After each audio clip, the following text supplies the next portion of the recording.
Halo, kalau kamu atau mungkin orang yang kamu kenal lagi berjuang sama penyakit yang kayaknya nggak sembuh-sembuh, nah kali ini kita akan bahas sesuatu yang penting banget. Kita akan jelajahi konsep penyakit panjang, sebuah gagasan yang ngasih kita perspektif baru dan juga harapan untuk pulih. Oke, kita mulai dari sini ya, dari sebuah pengakuan yang kuat banget. Intinya tuh, jelas, kamu nggak sendirian. Dan apa yang kamu rasain itu nyata. Ini tuh bukan cuma di kepala kamu doang, jutaan orang di luar sana juga mengalami hal yang sama. Nah, ini nih pertanyaan kuncinya yang akan coba kita jawab bareng-bareng. Soalnya, ngasih nama buat apa yang kita alami itu langkah pertama yang krusial banget. Dan ngerti gimana caranya mulai pulih, itu tujuan akhirnya. Yuk, kita mulai dari langkah pertama itu. Oke, bagian pertama, kita bakal ngobrolin soal betapa pentingnya bahasa. Gimana kita menamai sebuah kondisi, itu ternyata bisa banget ngubah cara kita mandang dan nanganinya. Jadi, para penulis buku ini memperkenalkan istilah baru, penyakit panjang. Kenapa istilah ini keren? Karena ini inklusif banget. Ini bukan soal label diagnosis yang kaku, tapi lebih ke pengalaman yang sama-sama dirasain.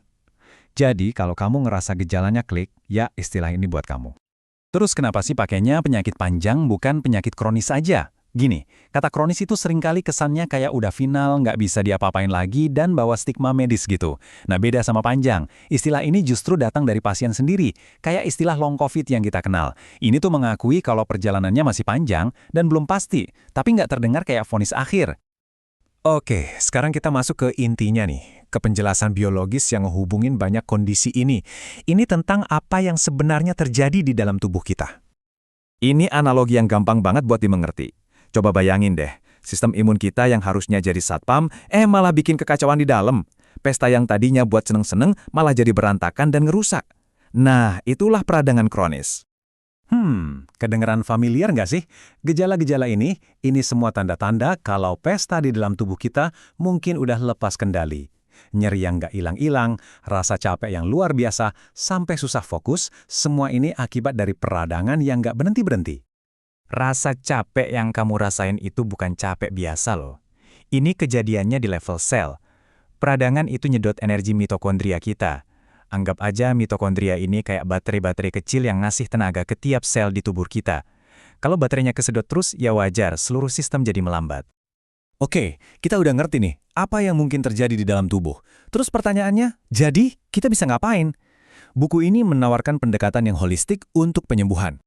Yang penting buat dicatat nih, pengobatan integratif itu bukan berarti nolak pengobatan konvensional ya, justru sebaliknya. Ini kayak nambahin perkakas kita. Jadi kita pakai semua alat yang ada, mau itu obat, meditasi, atau pengobatan tradisional, semuanya buat dukung proses penyembuhan kita. Kamu itu kapten dari tim kesehatanmu sendiri. Nah, langkah-langkah ini penting banget, terutama soal nyari dokter yang lihat kamu sebagai manusia utuh, bukan cuma kumpulan gejala. Dan yang paling penting, belajar buat jadi pengacara bagi diri sendiri. Nah, ini contoh alat yang simple tapi efeknya luar biasa. Mindfulness atau kesadaran penuh itu bukan cuma soal relaksasi. Udah ada bukti ilmiahnya loh kalau latihan ini beneran bisa ngubah gejala fisik dan emosional. Dan enaknya, ini alat yang bisa kamu pakai di mana aja, kapan aja. Angka ini 1/3. Ini nunjukin sesuatu yang cukup mengejutkan. Ternyata, lebih dari 1/3 orang dewasa itu merasa kesepian. Ini jadi pengingat betapa krusialnya peran komunitas dalam proses penyembuhan. Karena, ya, penyembuhan itu nggak bisa sendirian. Sekarang, kita geser sedikit ya, kita bahas soal sisi emosional dan identitas. Soalnya, hidup dengan penyakit panjang itu bukan cuma tantangan fisik. Ini perjuangan yang nyata banget. Gampang banget buat ngerasa kalau identitas kita kayak direbut sama penyakit. Tapi, pesannya di sini tuh penuh harapan. Kamu bisa kok mendefinisikan ulang dirimu sendiri. Penyakit itu mungkin bagian dari hidupmu, tapi bukan keseluruhan dirimu. Pesan dari seorang penyintas ini ngena banget.